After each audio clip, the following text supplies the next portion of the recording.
قرآن کریم میں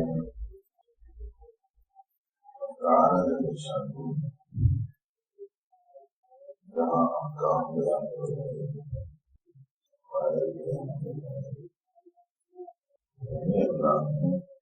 سالوں کے ذریعے سے سمجھایا ہے، ان میں سے دیا ہے اس میں تارا کے نشانوں میں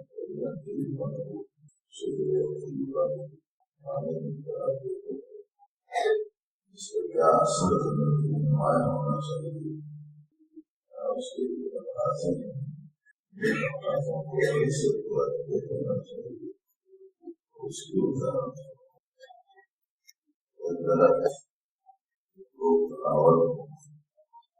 اسی طرح زمین اچھی طرح اس کی شاخیں اوپر کی حصے میں اس پر موقع کے اعتبار سے پھل اور پھول پیدا ہونے والا ہو، ایسے درد سے اس کی تشکیل کی طیبہ کے جو محل ہے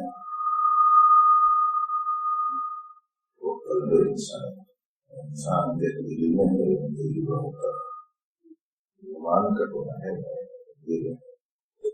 قرآن پاک میں اس طرف اشارہ ہے لكن أعرضوا آمنا لم تؤمنوا ولكن قولوا أسلمنا ولما يدخل الإيمان في قلوبكم فانظروا كما الذي ایمان لائے، حالانکہ ابھی ان کے دلوں میں ایمان کا اثر نہیں ہوا تھا، صرف ظاہری طور پر وہ اپنے آپ کو تصدیق کرنے والے ظاہر کر رہے تھے، اس پر اللہ نے فرمایا لم تؤمنوا، آپ لیکن ایمان نہیں لائے، لیکن قولوا اسلمنا، تسلیم کہو کہ ہم نے داخل ہے اور وبرداری کے اظہار کر دیا، ولما يدخل الإيمان في قلوبكم، ایمان تمہارے دلوں میں داخل نہیں ہے، معلوم یہ ہوا کہ محل ایمان دل ہے، دل میں جب کلمہ ایمان جم جاتا ہے تو ایمان راسخ ہو جاتا ہے۔ یہ ایک ایسی طرف سے جڑوں کی حیثیت رکھتا ہے کہ زمین میں اچھی طرح پیوست ہوئی، اور ایسے کسی طرف کی شنما ہونا، اس کی شاخوں کو نکلنا، اس کی ٹہنیوں کو پھول ہونا، اس کی دالوں کو بدن ہونا، پھر اس میں پھل پھول ڈالنا اور لوگوں کے حق میں تفصیل ہونا، ان سب کی وہ مثال کے ذریعے سے یہ ہو جائے گا جب ایمان بھی میں اس کے تقاضے ہیں، وہ تقاضوں کا ظہور اور شروع ہونے لگتا ہے، نماز روزہ زکوٰۃ حج صدقات وغیرہ سے امر بالمعروف ہے، نہی عن المنکر، اس نے اعمال اور اخلاق عالیہ وہ ہے جس کے دل میں ایماندار ہوتا ہے، اس کی زندگی سے کلمہ طیبہ کے تقاضے تمام کا ظہور ہونے لگتا ہے، جیسے بیج میں سب کچھ ہوتا ہے، عالیہ ہوتے ہیں، لیکن بیج میں اسے نمایاں نہیں ہو، بلکہ جب وہ زمین میں جگہ بنا لیتا ہے، نمایاں ہونا شروع ہو جاتا ہے سب کچھ اس بیچ میں ہے۔ اسی طریقے سے ایمان میں سب کچھ تقاضے ہیں، اس قدر تقاضوں کی تکمیل ہوتی ہے، ایمان میں معیار اسی قدر بلند ہوتا ہے، اور اس قدر اس کے تقاضوں کی تکمیل ہوتی ہے حقیقت ایمانی کا اظہار اسی اعتبار سے ہوتا ہے۔ اسی لیے آپ دیکھیں گے کہ حقیقی معنی میں ایمان حضرات صحابہ کرام رضی اللہ عنہم ضرور حاصل ہو گئے، وہ جو بھی اسلام کا تقاضا ہوتا اس میں کوتاہی نہیں کرتے۔ اسی لیے ایمان کی 70 سے زائد شاخیں ہوتی ہیں۔ ایمان ایمان کی 70 سے زیادہ شاخیں، 77 شاخیں باقاعدہ مفسرین کی کتابوں میں لکھی۔ ہماری طالبات سے خصوصیت سے دیکھا ہے وہ تفسیر کی کتابیں اٹھائیں اور اس میں ایمان کی شاخوں کو حدیث کی کتابوں اٹھائیں، اس کے حدیث کی تشریح میں بیان کرنا تفصیلات کو دیکھیں تو کم از کم 77 شاخیں آپ کو ایک جگہ علماء کرام نے بیان کر، بالخصوص آخری سال کے طالبات شراب میں معافی کی طالبات ان سے ہمارے تنظیم کی اور تدریب العلماء کی طالبات ہیں، اور ان سے خاص طور سے بیان کرتے ہیں کہ آپ یہ 77 شاخیں جو علماء کرام نے بیان فرمائی ہیں اپنی کتابوں میں آپ تلاش کر کے ان کو نکالیں اور لکھ کر اپنے اساتذہ کرام کو دکھائیں۔ یہ سمجھ میں آئے گا کہ ہم ایک سبق میں ہم شریک ہوئے تھے، ایک چیز کی طرف توجہ دلائی گئی جن کا آج کل طرح ہوم ورک کم کیا جا رہا ہے، اس وقت سے ایک ہوم ورک کا سمجھ لیجیے جو آپ کو دیا جا رہا ہے کہ آپ پوری 77 شاخوں کو جو ہمارے ایک جگہ بیان کر دی ہیں کون کر نکالنا ہے۔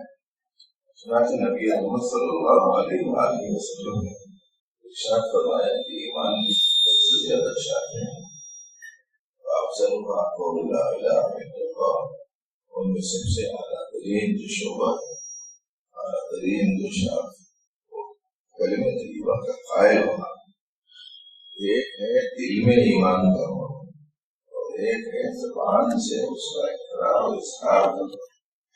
اسی لیے آپ دیکھیں گے کہ جبرائیل امین علیہ السلام نے آ کر پوچھا تھا ایمان فرمایا ان تؤمن باللہ وملائکتہ وکتبہ ورسلہ، ایمانیات کے شعبے میں ایمانیات کی جو لائنیں ہیں، عقائد کی لائن کی اس کا بیان فرمایا۔ یہ جب جبرائیل امین نے نبی علیہ السلام سے پوچھا اسلام کیا ہے، فرمایا شہادت لا الہ الا اللہ واشہد ان محمد رسول اللہ۔ وہاں بھی ایمان باللہ کا ذکر ہے، یہاں بھی کلمہ ہے، اور وہاں یہاں میں کیا فرق ہے؟ وہاں مطلب ایمان کا ذکر ہے، یہاں اظہار ایمان۔ تو فرمایا کہ ایک ہے کلمہ طیبہ کا قائل ہونا، زبان سے اس کا اظہار کرنا، ساتھ ایمان تین چیزوں کا نام ہے تفصیلی جہت میں، دو چیزوں کا نام ہے اجمالی جہت، ایک ہے تصدیق بالجنان، دوسرے ہے اقرار باللسان، تیسرے ہے اظہار بالارکان۔ جنان دل کو کہتے ہیں، ایک ہے دل میں اللہ کی وحدانیت، نبی رحمت صلی اللہ علیہ وسلم کی رسالت کی تصدیق کا پایا جانا، دوسرے اسی چیز کا زبان سے اقرار کرنا، اسے کہتے ہیں اقرار باللسان۔ پہلی چیز کو کہتے ہیں تصدیق بالجنان، دوسری چیز کو کہتے ہیں اقرار باللسان۔ اب جب ایک چیز دل میں مان لی، زبان سے کہتی، تو عمل سے بھی اس کا اظہار ہونا چاہیے، اس واسطے یہ بھی ایمان کا ہی حصہ ہے۔ تو تیسری جو چیز ہے وہ ہے اظہار بالارکان۔ جہاں تک نفس ایمان میں کمی زیادتی کا تعلق ہے وہ ایک مستقل مسئلہ ہے۔ ظاہر ہے کہ یہاں کوئی اس انداز کی تشریحی گفتگو نہیں کی جائے کہ ایمان پڑھتا ہے کرتا ہے کہ نہیں کرتا ہے، پڑھتا ہے کہ نہیں پڑھتا ہے۔ مولانا بخاری رحمۃ اللہ علیہ نے تو الایمان یزید میں اس کا مستقل باب بیان کرتے ہیں. باقی کیفیت ایمان بڑھتی بڑھتی اس قدر ایمان کے تقاضے پر عمل ہوگا، ایمان کی کیفیت میں اضافہ ہوگا، اور اس قدر ایمان کے تقاضوں میں کوتاہی نہیں ہوگی، ایمان کے معیار میں اس کی کیفیت میں بھی کمی ہوتی چلی جائے گی. یہ مطلب ہے. تین چیزوں کا نام ہے: علم تصدیق، ایمان سے اقرار، اعضاء و جوارح سے اس کے تقاضوں کا اظہار. پیارے نبی علیہ السلام نے یوں فرمایا کہ ایمان کی 70 سے زیادہ شاخیں ہیں، ان میں سب سے اعلیٰ ترین شاخ کلمہ طیبہ کا قائل ہونا ہے. وَأَدْنَاهَا إِمَاطَةُ الْأَذَى عَنِ الطَّرِيقِ، اور ان میں سب سے ادنا ترین جو شعبہ ہے وہ راستے سے تکلیف دینے والی چیز کا ہٹا دینا. یہ بھی ایمان کا حصہ ہے. سمجھ میں آنے کے لیے عرض کرتے ہیں کہ ایمان کی شاخیں، ایمان کے پھول، ایمان کے پھل کیا ہیں، اور تؤتی اکلہا کل حین بإذن ربہا کا کیا موقع. جس وقت میں جو تقاضا ہو، ہفتوں میں تو یہ حساب سال میں 3 مہینے 4 مہینوں کے لیے پھل دے دی، اس کے بعد میں 8 مہینے رخصت پر. ایمان کا معاملہ ایسا نہیں. جس وقت میں جو تقاضا ہے ایمان، جس کے دل میں ایمان ناصب ہو چکا ہوتا ہے، اس وقت میں وہ اس تقاضے کی تکمیل بإذن ربہا، اپنے رب کے حکم کے مطابق. تو اعلیٰ شعبہ کلمہ طیبہ کا قائل، ادنا شعبہ راستے سے تکلیف دینے والی چیز کا ہٹانا. سب سے اونچا جو حصہ تھا وہ بیان فرمائے، سب سے نیچا جو حصہ تھا وہ بیان فرمائے. درمیان 20 شاخیں چھوڑ کر نبی رحمت صلی اللہ علیہ وسلم نے صرف ایک شاخ بیان فرمائی، اور وہ ایک شاخ ایسی ہے کہ اگر وہ کسی میں ہے تمام ایمانی شعبات اس کی زندگی میں داخل ہو سکتے ہیں، اور وہ ہے حیا من الایمان. حیا بھی ایمان کا حصہ. درمیان کی ساری چیزوں کو چھوڑ دو، صرف ایک چیز بیان فرمائی، وہ ہے حیا. جس شخص میں حیا ہوتی ہے وہ پھر پورا لحاظ رکھتا ہے کون سے موقع پر کون سا عمل کیسا کیا جانا چاہیے. اللہ سے حیا، اللہ کی نافرمانی نہ ہو، اللہ کے عقیدے میں تزلزل نہ ہو، اللہ کے ساتھ کسی کی شریک نہ ٹھہرائے، اللہ کے احکام کی عظمت اس کے دل میں ہو. رسول سے حیا، رسول ہونے کی تصدیق ہو، ان کے کلام ماننے کا مزاج ہو، ان کی اطاعت ہو.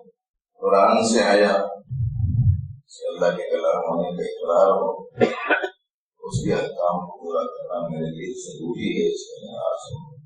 ورنہ تو یہ بڑی بے حیائی کی بات ہوئی کہ آدمی اللہ کو مانے اللہ کی نہ مانے، رسول کو مانے رسول کی نہ مانے، قرآن کو مانے قرآن کی مخالفت کرے، ماں باپ کو ماں باپ ہونے کی حیثیت سے تسلیم کرے لیکن ماں باپ کا خیال نہ رکھے.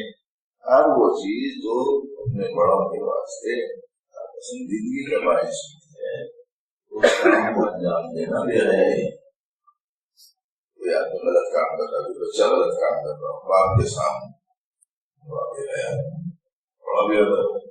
تو حیا ایک ایسی چیز ہے کہ سر کو کی حفاظت کرے، اور جو سب سے متعلق اشیاء ہیں ان سب کی حفاظت. اس کو سلام ہے. نبی علیہ السلام نے ایک مرتبہ حضرات صحابہ کرام سے عرض کیا، بیان فرمایا استحیوا من اللہ، اکثر حیا، اللہ سے شرمو، اللہ سے شرم کرو، حیا کرو. عورتیں بچیاں خاص طور سے ذہن میں رکھنا، پیارے نبی علیہ السلام نے خاص طور سے حیا کو عورت کا خاصہ بیان فرمایا. شعراء اسلام نے فرمایا عورت کو حیا کی چادر، حیا عورت کے حق میں زینت ہے، اور کے حق میں بھی ضروری. نبی علیہ السلام نے فرمایا کہ اللہ سے شرماؤ، تو حضرات صحابہ نے کہا کہ اللہ کے رسول صلی اللہ علیہ وسلم تو اللہ سے حیا کرتے ہیں. فرمایا کہ مطلب اچھی طرح سمجھو حیا کا کیا ہے. پھر فرمایا سر کو، سر سے متعلق چیزیں، ان چیزوں کی حفاظت. سر اللہ کے علاوہ کسی اور کے آگے جھک گیا، یہ حیا کے خلاف. العینان من الرأس، الاذنان من الرأس، سر سے تعلق رکھنے والی چیز آ سر سے تعلق رکھنے والی چیز اگر یہ غلط جگہ ہو گئی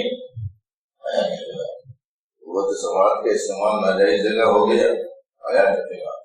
زبان کے استعمال میں بے حیائی اور بےہودہ قسم کی گفتگو زبان سے نکل گئی آیا کرے گا.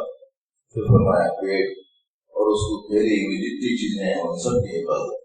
مطلب یہ ہے کہ جتنے شریعت کے خلاف امور ہیں ان کو انجام دینا بے حیائی.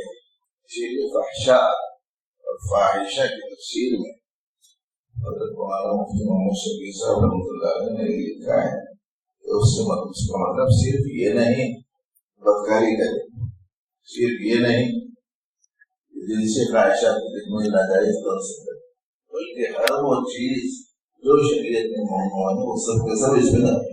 ایک ہے حیا اور ایک ہے فحشا.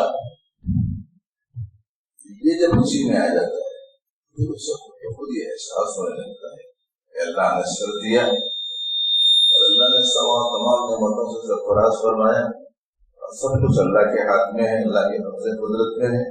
اب ان کو چھوڑ کر میں کسی دوسرے کے آگے سر جھکاؤں، کسی دوسرے سے امید رکھوں، کسی دوسرے کے آگے ہاتھ پھیلاؤں، یہ تو اللہ کے شانوں کے ساتھ کیا جانے والا انتہائی ناروا سلوک حیا کے خلاف ہے. جو چیز انہیں پسند نہیں ہے، جو چیز ان کو پسند نہیں ہے ان کو کرنا ظاہر کہ بے حیائی. اللہ تو پھر اللہ ہے، اللہ کے رسول تو پھر اللہ کے رسول ہے. ایک جگہ ہمارے دماغ میں جانا ہوا تھا، واپسی میں ساتھیوں نے کہا امیر صاحب چائے کا تقاضا ہے، اجازت دے دی. تو ہم بس اسٹینڈ پر کھڑے ہوئے ہیں، ہوٹل میں چائے پی لیتے. چلو ٹھیک. اب وہ پورے پارلیمنٹ ٹولیاں گاڑیوں والے چائے پینے کے واسطے ہوٹل کی سیڑھی جو چڑھنے لگے. اس وقت میں ہوٹل کا جو اونر تھا، مالک، وہ کام کرنے والے نوکروں کو موٹی موٹی گالیاں دے رہا تھا. اس سے میں آتا تھا جو ہی دیکھا کہ مقصدوں کی جماعت آ گئی، فوراً اس نے اپنی زبان ہاتھوں میں پکڑ لی اور آنکھیں نیچے کر لی اور سب جو گھر بیٹھ گئے خاموش کی. ہم لوگ جب تک رہے کچھ بولا ہی نہیں، لگا بتا کہ سب پہلے دیکھیں چائے پی کے نکل گئے. ضرورت سے زیادہ تو بیٹھنا نہیں چاہیے، پہلے تو جانا نہیں. سفر کے موقع پہ مجبوری ہے، سفر کے موقع پر ایک مجبوری ہے کہ آدمی چلو کسی جگہ بازار کی کوئی چیز استعمال کرے. نہ اپنے گھروں میں رہ کے جا کے ہوٹلوں میں کہیں کو بیٹھتے، کیا چیز اپنے گھر میں نہیں ملتی، اور گھر میں جو چیز ملتی ہے وہ صحت کے اعتبار سے زیادہ اچھی ہوتی ہے. نوجوان بچے طرح رحم نہ رکھنا.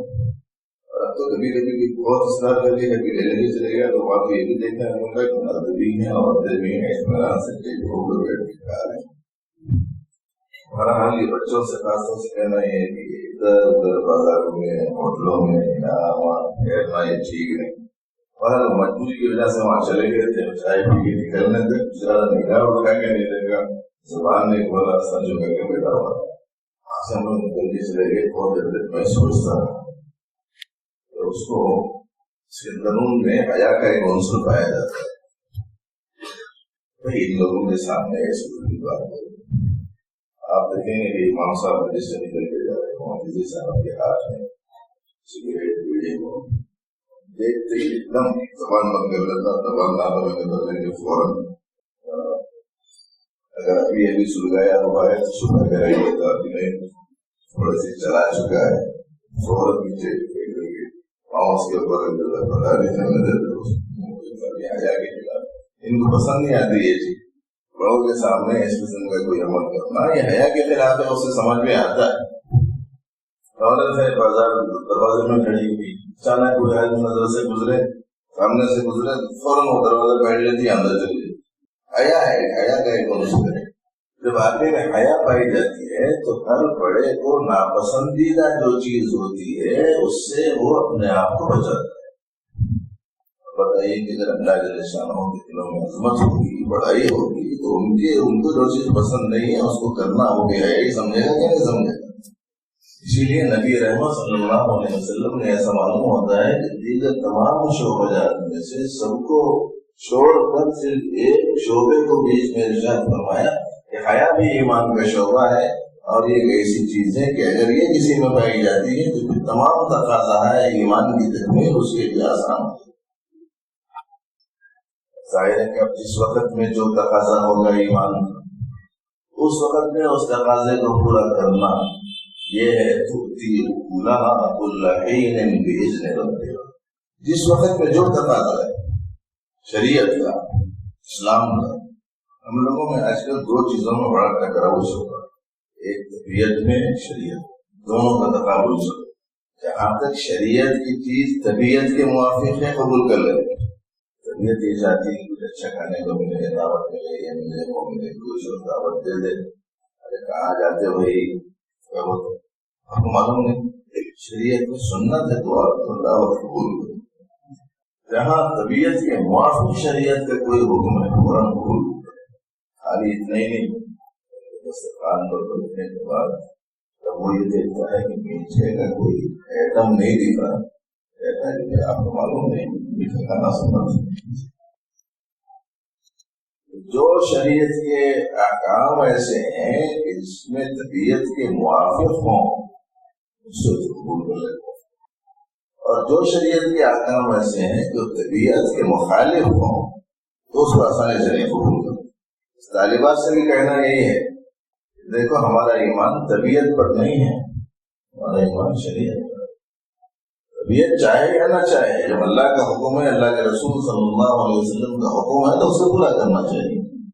شریعت کیا کہتی ہے وہ دیکھو۔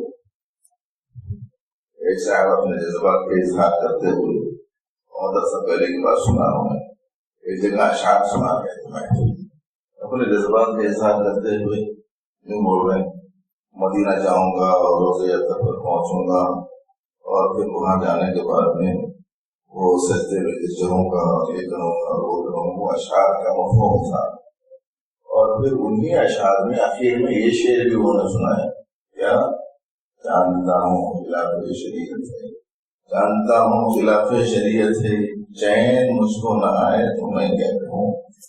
اس کا مطلب یہ ہوا کہ لوگ طبیعت پر چلتے ہیں، شریعت پر نہیں۔ ہماری ذمہ داری ہے شریعت پر چلو۔ ایسی صورت میں ہر موقع شریعت کا جو تقاضا ہے وہ تقاضا پورا کرنا، یہ ہے تؤتی اکلها کل حین باذن ربها۔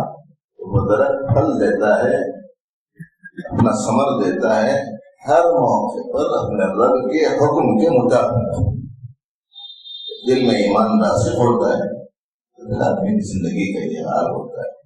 وہ مسجد میں بھی اللہ کا جو منشا ہے وہ پورا کرتا ہے، گھر میں اللہ کا جو منشا ہوتا ہے وہ پورا کرتا ہے، خوشی میں اللہ کا جو منشا ہوتا ہے وہ پورا کرتا ہے، غمی میں اللہ کا جو منشا ہوتا ہے وہ پورا کرتا ہے، فراخی میں اللہ کا جو منشا ہے اس کی تکمیل کرتا ہے، تنگی میں اللہ کا جو منشا ہوتا ہے اس کی تکمیل کرتا ہے، موافق ماحول میں اللہ کا جو منشا ہے اس کی تکمیل کرتا ہے، مخالف ماحول میں اللہ کا جو منشا ہے اس کی تکمیل کرتا ہے، جوانی میں حق تعالیٰ کا جو منشا ہے وہ پورا کرتا ہے، بڑھاپے میں اللہ کا جو منشا ہے وہ پورا کرتا ہے۔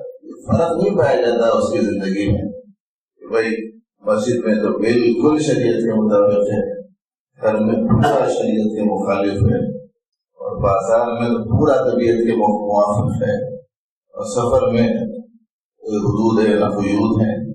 ایسا نہیں ہوتا، ایک گھر میں ہر حال میں یکساں اس کا لحاظ رکھتا ہے کہ پروردگار عالم کا منشا ہے، ان کی مرضی کیا ہے۔ ایمان کی شعبیات میں ایک پہلا آپ نے سنا، آخری آپ نے سنا، بیچ کا آپ نے سنا، آخری شعبے سے متعلق بات ذہن میں رکھیں۔ بہت سادی سیدھی سی بات ہے، راستے سے تکلیف دینے والی چیز کا ہٹانا یہ بھی ایمان کا حصہ ہے۔ پیارے حبیب صلی اللہ علیہ وسلم کا ارشاد گرامی آپ بار بار سنتے رہتے ہیں، آپ نے فرمایا من رأى منکم منکرا فلیغیرہ بیدہ۔ جو شخص کوئی ناجائز کام دیکھے اپنے ہاتھ سے اسے بدل دے، جس کو اتنی طاقت حاصل نہ ہو بس تم زبان سے اس کے غلط ہونے کو ظاہر کر دے۔ اگر اتنی بھی کسی میں طاقت، ہمت اور حوصلہ نہ ہو، دل میں کم اس کو برا سمجھے، اور پھر فرمایا وَذَلِكَ اضعف الایمان، یہ ایمان کا سب سے ضعیف شعبہ ہے۔ تکلیف دینے والی چیز کو ہٹانا ایمان کا ادنا شعبہ، منکر کو دل سے برا سمجھنا سب سے کمزور ایمان کی علامت۔ اچھی آواز سے سن رہی ہوں گی، ذرا ذہن میں رکھنا کیا بات بتائی جا رہی ہے۔ راستے میں ہم نے تکلیف دینے والی چیز ڈالی نہیں، بڑی ہی کوئی چیز دیکھی تو یہ خیال کہ گزرنے والوں کو اس سے تکلیف ہو سکتی ہے۔ پیارے نبی علیہ السلام نے ایمان کی علامت بتائی ہے کہ راستے سے تکلیف دینے والی چیز ایمان کا شعبہ ہے۔ ڈالی ہم نے نہیں ہے، کسی اور نے ڈالی تو اسے ہٹا دینا، ہم لوگوں کو تکلیف سے بچانا، یہ ہے ایمان کا شعبہ۔ بتائیے کہ کون سا شعبہ ہوگا کہ ہم راستے میں تکلیف دینے والی چیز ڈال دیں؟ کون سی چیز؟ جیسے آج کل اکثر دیکھنے میں اپنے گھر میں حقیقہ ہے، گھر کے سامنے روڈ پہ ڈیرا ڈال دیتے، اطراف سے پناتا کھینچ دیتے، اثر کے بعد سے لے کے شروع ہو جاتی ہے تقریب، رات کے 1-2 بجے تک لاپتہ چلتی، گزرنے والے پورے روڈ بدل کے جاتا۔ کو ہمارے گھر میں حقیقہ ہو رہا، آپ ادھر سے گزر نہیں ہو سکتے۔ پھر اس کے بعد چونکہ شامیانوں کو کرایہ دینا ہوتا ہے، صبح صبح شامیانے تو نکال دیتے، لیکن وہ پکوان کی وجہ سے وہ بڑے بڑے پتھرے جو 20 رات پر ڈال کے پکائے تھے، اس کا کوئی کرایہ ہے نہیں۔ تقریباً 2 دن 3 دن بڑے بڑے پتھر راستے پر بڑے بڑے رہتے۔ بتائیے کہ ایمان کا کون سا شعبہ ہے؟ یعنی حبیب صلی اللہ علیہ وسلم کا ارشاد کرام میں آپ نے سنا ہوگا کہ میں نے ایک شخص کو درخت کے نیچے جنت میں آرام کرتے دیکھا، پوچھا کہ اس کو یہ صلہ کائے کے بدلے میں ملا؟ بتایا گیا کہ راستے میں کانٹی دار درخت اگا ہوا تھا اور اس کی شاخیں راستے پر آ رہی تھی، آنے جانے والے لوگوں کو اس سے تکلیف ہوتی تھی۔ اس شخص نے سوچا کہ اسے راستے سے ہٹا دینا چاہیے، لوگوں کو آنے جانے والے تکلیف ہوتی ہے، اس بات سے اس نے راستے سے اس کو پیچھے ہٹا دیا۔ یہ عمل اللہ کو اس درجے پسند آیا کہ اللہ نے اس کو جنت میں درخت کے نیچے آرام کرتے رہنے کی سعادت سے سرفراز فرمایا۔ راستے سے تکلیف دینے والے چیز کو ہٹا دینا اتنی فضیلت والا عمل ہے، اور یہ ایمان کا ادنا ترین شعبہ ہے۔ ادنا اماطۃ الاذی عن الطریق، راستے سے تکلیف دینے والی چیز کو ہٹانا۔ دیکھیے اخلاقیات کی کیسی عظیم الشان تعلیم ہے اس میں۔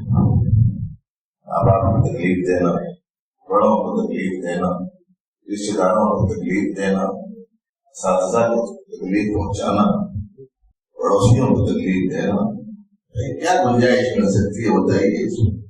راستے سے کسی غیر متعلقہ شخص نے کوئی چیز ڈال دی یا خود سے کوئی چیز گر گئی، اسے ہٹا دینا ایمان کا شعبہ ہے۔ تو اپنی طرف سے کسی کو تکلیف دینا، اس کی کیا گنجائش اسلام میں مل سکتی؟ اسی لیے دوستوں یاد رکھو اس بات کو کہ اسلامی تعلیم میں اس قدر امن، اس قدر عافیت، اس درجے راحت موجود ہے کہ آخرت کی زندگی تو خیر خوشگوار ہوگی ہی، دنیا کی زندگی میں بھی لوگ پرسکون زندگی گزار سکیں گے۔ اس قدر عظیم الشان پرکشش تعلیمات کے مجموعے کا نام اسلام۔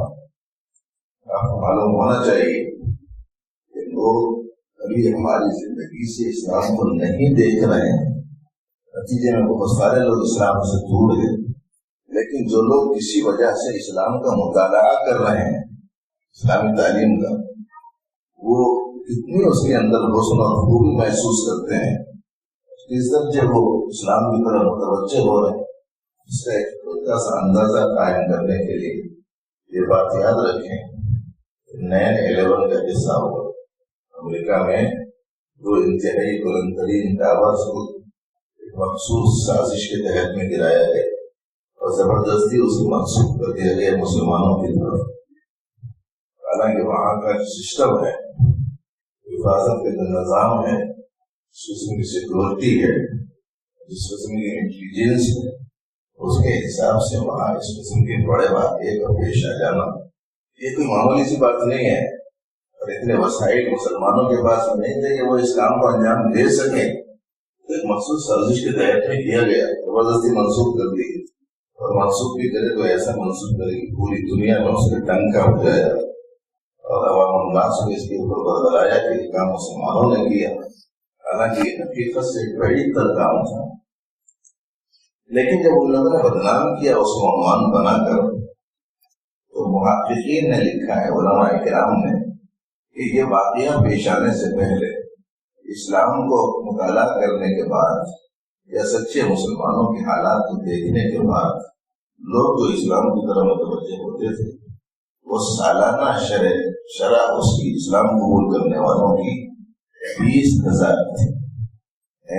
سے پہلے ان ممالک میں اسلام قبول کرنے والوں کی تعداد 20,000 تھی، لیکن اس واقعے کے بعد جب مسلمانوں کو خوب بدنام کیا گیا، لوگوں میں ایک قسم کی تحقیق کا جذبہ پیدا ہوا۔ مسلمان ہے کون سے قوم، کیا ان کے مقاصد ہیں، ان کا مذہب کیا تعلیم دیتا ہے، ان کی آسمانی کتاب میں کیا ہدایتیں ہیں، دیکھنا چاہیے۔ اب لوگوں نے دیکھنے کا اہتمام شروع کر دیا، مطالعہ کرنا شروع کر دیا، تو اس کے نتیجے میں اس کے بعد سے ہر سال بجائے 20,000 کے اسلام قبول کرنے والوں کی تعداد 40,000 ہو چکی۔ یعنی اسلام میں یہ خصوصیت موجود ہے، اسلام کی تعلیم میں وہ کشش موجود ہے۔ اگر امت مسلمہ اس تعلیم کو اپنی زندگی میں داخل کرتی ہے اور چلتا پھرتا مسلمان اسلام کا ترجمان بن جاتا ہے، تو پھر کچھ پر خوشی کہ اسلام کے فروغ میں یہ ہماری زندگی میں آنے والی تبدیلی کا مؤثر رول ادا کر سکتی ہے، اور کتنے لوگوں کو حق کی طرف متوجہ کرنے کا سبب بن سکتی ہے۔ ہم لوگوں کو معلوم نہیں، قدر نہیں ہے ہم کو اسلام کی، اس واسطے کہ ہم مسلمان گھرانے میں پیدا ہوئے، ہماری ماں مسلمان تھی، ہمارے باپ مسلمان تھے، نتیجے میں ہم بھی مسلمان سمجھ اپنے آپ کو قرار دیتے ہیں، اور چونکہ بغیر کسی محنت کے، بغیر کسی مطالعے کے، بغیر کسی کوشش کے یہ دولت ہم کو ملی، تو اس کی قدر آج ہمارے پاس میں نہیں ہے۔ جن لوگوں نے سمجھ کر اسلام قبول کیا ہے ان سے پوچھیے کہ اسلام کی کیا قدر و قیمت ہے۔ ہمارے حالات کو دیکھ کر لوگوں کا حال بڑا عجیب ہے۔ سنا ہوگا آپ نے، ایک صاحب نے، ایک غیر مسلم صاحب نے مسلمان صاحب سے کہا کہ ذرا تمہاری جو مذہبی کتاب ہے وہ دیکھنے کے لیے مجھے دو۔ انہوں نے قرآن شریف دے دی، اس کو مطالعہ کرے، پوری کتاب دیکھ لینے کے بعد وہ آئے، کتاب واپس کی اور کہنے لگے دوسری کتاب دو، دوسری قرآن دو۔ انہوں نے یہ سمجھ کر کہ شاید کاغذات وغیرہ پھٹے ہوئے ہوں گے، انہوں نے دوسری قرآن شریف دے دی۔ دوسری قرآن شریف دی تو انہوں نے ایک دوسرے پہ پڑھنے کے بعد اگر یہ کتاب تو پڑھ لیا میں، اس واسطے اس کو لے کے واپس کرتے ہوئے میں نے دوسری کتاب تو یہ تو پڑھ لیا مطلب دوسری کتاب کا کیا مطلب ہے؟ محبت ہے سو ایک کتاب، قرآن تو پوری دنیا میں ایک ہی ہے نا، معجزہ ہے قرآن کا۔ دنیا کے کسی کونے میں، دنیا کے کسی خطے میں کوئی مسلمان موجود ہو، اس کی زبان کوئی سی ہی کیوں نہ ہو، جب وہ نماز پڑھے گا تو اس میں صرف قرآن پڑھے گا، دوسری چیز نہیں پڑھے گا۔ پڑھنے کا انداز الگ ہوگا، مگر پڑھے گا قرآن۔ بڑی حیرت ہوتی ہے اس پر اقوام عالم کو، یہ کیسے عجیب مسلمان ہیں اور ان کی کتاب کیسی عجیب ہے۔ دنیا میں بے شمار ممالک ہیں، ہر ملک کی بے شمار زبانیں، لیکن پوری دنیا میں نماز میں پڑھی جانے والی اگر کوئی چیز ہے تو وہ صرف قرآن پڑھا جاتا ہے، کوئی اور چیز نہیں پڑھی جاتی۔ وہ شخص کہنے لگا مجھے دوسری قرآن چاہیے تھی، مسلمان صاحب بولے ہمارے پاس ہے سوچے قرآن، دوسری قرآن کہاں سے لا کے دوں؟ وہ بولا کرتا ہے مسلم نہیں، یہ قرآن تو میں پڑھ لیا ہے، بہت اچھی ہے، اس میں تو بڑی اچھی باتیں ہیں، میں وہ قرآن شریف چاہتا ہوں جس کے اوپر آج کے مسلمان چل رہے ہیں، وہ قرآن جوڑے رکھو۔ بچیاں سمجھیں اچھی طرح، دوستوں سمجھیں اچھی طرح کہ ہمارا اسلام پر نہ چلنا کتنے لوگوں کو دین سے دوری کا سبب بن رہا ہے، ہمارا اسلامی تعلیمات سے انحراف کرنا کتنے لوگوں کے لیے دین سے محرومی کا سبب بن رہا ہے۔ ایک زمانہ تھا کہ مسلمان گھرانوں میں آنے والی لڑکیاں غیر مسلم اسلام سے متاثر ہو جاتے، آج ہماری اسلام سے دوری کا یہ عالم ہے ہمارے گھر میں رہنے والی ہماری اپنی لڑکی اسلام سے دور ہے، ہمارے اپنے لڑکے اسلام سے محروم ہیں۔ اسلامی تعلیم دیکھو ایسی ہے، کلمہ طیبہ کے تقاضے کیا ہیں، درمیانی شعبہ ایمان کیا ہے، اور سب سے آخری شعبہ کیا ہے، تکلیف سے بچانا۔ اس وقت میں 100 گھرانوں میں 95 گھرانے ایسے ملیں گے جہاں ایک دوسرے سے بے حساب اذیت تکلیف کا ایک سلسلہ ہے۔ کہاں اسلام اور کہاں کسی کو غریب قسم کی صورتحال ہے۔ اسی لیے بڑے گرو کے ساتھ حضرت شاہ صوفی غلام محمد صاحب رحمۃ اللہ علیہ نے ارشاد فرمایا تھا، عجیب دعوت اسلام ہے تیرا مسلم، عجیب دعوت اسلام ہے تیرا مسلم، کہیں ہے تو وہ کہیں لا الہ الا اللہ۔ اسلام کی تعلیم کئی اور ہے، ہماری صورتحال کئی اور ہے۔ اس لیے عزیز سارے بات آپ غنیمت سمجھیں اس نظام تعلیم کو، جس میں آپ کو اسلام کیا ہے سمجھنے کا موقع مل رہا، قرآن و سنت کی تعلیم مل رہی، اور اب سالہ امتحان بھی قریب ہوں گے، اچھے انداز سے اس کی تیاری کریں اور دلچسپی کے ساتھ پڑھنے میں اپنے آپ کو لگائیں۔ جتنا آپ کتابوں کو سمجھنے اور سیکھنے کا اہتمام کر رہی ہیں، اس سے کہیں زیادہ جو کچھ پڑھا ہے اس کو زندگی میں عملی حیثیت سے داخل کرنے کا اہتمام کرے۔ اللہ جل شانہ اپنے کرم سے ہم سبوں کو صحیح علم صحیح عمل کی توفیق عطا فرمائے۔ علمائی تعلیم رائٹ ہے اس کے بہت اچھے معزز دوستوں کو شاگرد، اور وہ کہتے ہیں کہ آمد بھائی دادا رفتم بھائی آنا تو آدمی کا اپنے ارادے سے ہوتا ہے، لیکن جانا اس کا اجازت ہے۔ ہمارے یہاں کے کچھ حضرت صاحب حضرات چیلٹ کے سامنے اس کی بنا پر وہ یہ چاہ رہے ہیں سر تو شاید میں ذرا اس موضوع کے بات کو سنا دیں۔ اس لیے ایک چھوٹی سی بات یہ عرض کرنی ہے، دوستوں ایک بنیادی بات آپ کے ذہن میں رکھیں، حضرت ابراہیم علیہ السلام کا نام آپ نے سنا ہے، حضرت اسحاق علیہ السلام کا نام آپ نے سنا ہے، حضرت یعقوب علیہ السلام کا نام آپ نے سنا ہے، حضرت یوسف علیہ السلام کا نام آپ نے سنا ہے، بنی اسرائیل کا نام آپ نے سنا ہے۔ آپ کو معلوم ہے حضرت یوسف علیہ السلام پیغمبر، ان کے والد حضرت یعقوب پیغمبر، ان کے والد حضرت اسحاق پیغمبر، ان کے والد حضرت ابراہیم پیغمبر۔ یہ پیغمبرانہ گھرانہ ہے، بنی اسرائیل میں 70 سے زیادہ انبیاء ہے۔ یہ گھرانہ نبوت والا گھرانہ، خانوادہ نبوت سے تعلق رکھنے والے، پوری زندگی دین متین کی خدمت، اللہ کے بندوں کو اللہ کی طرف متوجہ کرنے کا اہتمام، نسلوں کی تربیت اتنی شاندار، اس کے باوجود ان کی جو فکریں ہیں وہ فکریں یہ ہے کہ اللہ نے فرمایا ہم کنتم شہداء اذ حضر یعقوب الموت اذ قال لبنیہ ما تعبدون من بعدہ۔ حضرت یعقوب علیہ السلام کی دنیا سے گزرنے کا وقت آیا تو اپنی اولاد کو بلایا اور پوچھا، آخری وقت میں کہی جانے والی باتوں میں سے ایک بات ہے، اپنے بچوں سے پوچھا میرے بعد تم کس کی عبادت کرو؟ کیا سمجھ میں آ رہا ہے اس سے؟ گھرانہ ویسا، اولاد کی فکر کتنی دامنگیر ہے۔ آج ہمارا اس دنیا سے گزرنے کا وقت آتا ہے تو اپنی اولاد کے بچیوں کو بلا کے کہتے ہیں وہ مکان تم لے لینا، وہ دکان تم لے لینا، وہ پلاٹ تم لے لینا، وہ پلاٹ تم لے لینا، یہ سونا بچی کو دے دینا، یہ پیسہ بچے کو دے دینا۔ ہم لوگوں کو جو فکر دامنگیر ہے وہ یہ ہے، وہ جب اس دنیا سے گزرتے ہیں تو اپنی اولاد کو بلا کر پوچھتے ہیں ما تعبدون من بعدی، میرے بعد تم کس کی عبادت کرو؟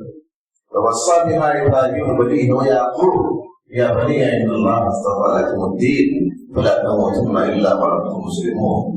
وصیت کی دین متین پر قائم رہنے کی حضرت ابراہیم علیہ السلام نے، حضرت یعقوب علیہ السلام نے کیا کہا؟ یا بنی ان اللہ اصطفى لکم الدین، اے میرے فرزندو اللہ نے تمہارے واسطے الدین کو چن لیا ہے، لہذا تم ہرگز مت مرنا مگر اسلام کی حالت۔ کی تاکیدات. اس سے سمجھ میں آتا ہے کہ اولاد کی تعلیم، اولاد کی تربیت، اولاد کو اسلام سکھانا، اولاد کو اسلام پر قائم رکھنے کی طرف متوجہ رہنا، یہ ایک بہت ہی اہم ترین کام ہے.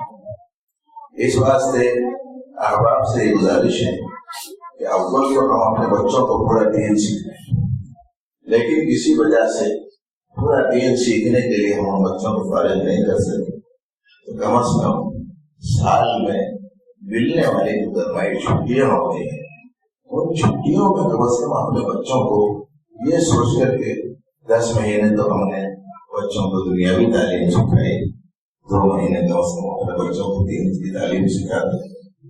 کم از کم اتنا شعور تو ایک مسلمان کا بیدار رہنا چاہیے. اس لیے وہ لوگ خوش نصیب ہیں جنہوں نے اپنے بچوں کو گرمائی تعطیلات میں دینی بنیادی ابتدائی تعلیم سے آراستہ کرنے کا ارادہ کیا، فکرے کی، بچوں کو شریک کیا. وہ اساتذہ کرام بھی بہت مبارکبادی کے مستحق ہیں جنہوں نے اپنی طرف توجہ کی، اور آج یہ توجہ بہت ضروری ہے اس واسطے کہ 95% بچے عصری تعلیم پانے والے ہیں اور 4%، 5% بچے بڑی مشکل سے دینی تعلیم پانے والے مل سکیں گے. تو ایسی صورت میں لاکھوں کی تعداد وہ بچوں کی ہے جو خالص انگریزی عصری تعلیم پاتے ہیں، دینی تعلیم سے محروم ہیں، اور گنے چنے بچے وہ ہیں جو دینی تعلیم پاتے ہیں. تو ایسی صورت میں یہ بہت بڑا چمبے غفیر بچوں کا اگر دینی تعلیم سے محروم رہے گا تو ایسی صورت میں ہمارے خاندانوں کے مستقبل کا کیا ہوگا. اس لیے بھائیوں اس درخواست سے اہتمام کریں کہ اپنے بچوں کو ان مواقع سے بھرپور فائدہ اٹھاتے ہوئے اسلامی تعلیم سے آراستہ کرنے کی کوشش کریں. وہ بچے بھی بڑے خوش نصیب ہیں. الحمدللہ ہمارے علماء نے، بزرگوں نے پورے 12 سال کا نصاب بنایا عصری تعلیم کے بچوں کے واسطے. صبح میں آ کے پڑھ لیں، شام میں آ کے پڑھ لیں، اول میں، دوم میں، سور میں، چہارم میں، پنجم میں، SSC میں، انٹرمیڈیٹ تک پورے بچوں کا ایک نصاب بنا کے رکھ دیا کہ عصری تعلیم پاتے ہوئے دینی تعلیم سے آراستہ ہو جاؤ. تو اس لیے جو بچے شریک رہے وہ ایک تو اللہ کا شکر ادا کرے، دوسرے آئندہ ہر سال گرمائی تعطیل اپنے اس کام کے واسطے فارغ سمجھیں. اب آپ کو چاہیے کہ اس کا اہتمام کرے، ورنہ چھٹیاں ملتی تفریح کو نکل جاتے ہیں. سال تمام کھیل کود میں گزارے، چھٹیاں ملے تو کھیل کود کے معیار میں اضافہ ہو گیا. اس کے بجائے تعلیم میں اپنے آپ کو لگائیں اور بچوں کو آراستہ کرنے کی کوشش کریں. اگر ہمارے بچے دیندار بنیں گے تو انشاءاللہ بڑوں کا لحاظ کرنے والے بھی ہوں گے، اللہ کے احکام کی تعمیل کرنے والے بھی ہوں گے. دنیا کے ساتھ ساتھ دین بھی بہتر ہو جائے گا، اور دین جس کا اچھا ہے اس کے ساتھ سب کچھ اچھا ہے. اور اگر کسی کے پاس دنیا ہی دنیا ہے، دین نہیں ہے، سب کچھ ملنے کے باوجود کچھ بھی اس کے پاس نہیں ہے. بہرحال یہ ایک بڑا کام ہے جو ہمارے علماء کرام گرمائی تعطیلات میں تعلیم کے عنوان سے چلا رہے ہیں. بڑی حوصلہ افزائی کی حضرات کی ضرورت ہے، اور اپنے بچوں کے ذریعے سے بھرپور تعاون کا اہتمام کیا جانا چاہیے. اللہ تعالیٰ کو اجازت ہے. ماشاءاللہ بفضل تعالی تقریباً 70-80